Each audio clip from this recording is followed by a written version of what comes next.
তাহলে কি বলছে, ত্রিমাত্রিক কার্তেশীয় স্থানাঙ্ক ব্যবস্থায় তিনটি ধনাত্মক অক্ষ বরাবর, মাথায় ঢোকাবার, তিনটা ধনাত্মক অক্ষ বরাবর, তিনটা ধনাত্মক অক্ষ বরাবর যে তিনটি একক ভেক্টর বিবেচনা করা হয়। এখন এই একক ভেক্টর কি কি? তিনটা, আই, জে এবং কে ভেক্টর।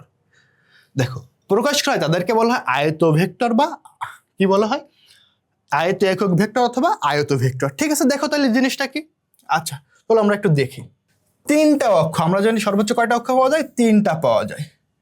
এ বরাবর এক্স অক্ষ, এ বরাবর ওয়াই অক্ষ এবং এ বরাবর জেড অক্ষ। কি বলছিল? ধনাত্মক অক্ষ, এই কারণে আমি একটাও কি ঋণাত্মক নিইনি। তাহলে দেখো, এক্স অক্ষ বরাবর কোন ভেক্টর হবে? আয়ত আই ভেক্টর।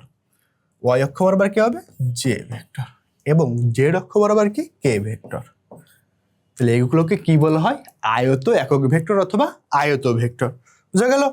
ওকে, দেখো কি বলছে, সদৃশ ভেক্টর। সদৃশ ভেক্টরটা কি? সমজাতীয়। কি জাতীয় বলতে? সমজাতীয় মানে কি? তুমি যদি ভেক্টর নাও তাহলে দুইটা সেম নিতে হবে, যদি বল নাও দুইটাই বল, সরণ নিলে দুইটাই সরণ। ঠিক আছে, এগুলোকে বলা হয় সমজাতীয় ভেক্টর। সমজাতীয় অসমমানের মান কি হবে? অবশ্যই ভিন্ন হবে। দুটি ভেক্টর এ এবং বি যদি একই দিকে ক্রিয়া করে, দিক এক, বাট মান কি হবে? ভিন্ন। এবং অবশ্যই ভেক্টর দুটি কি হতে হবে? সমজাতীয় হতে হবে। ওকে, তাদেরকে বলা হয় সদৃশ ভেক্টর।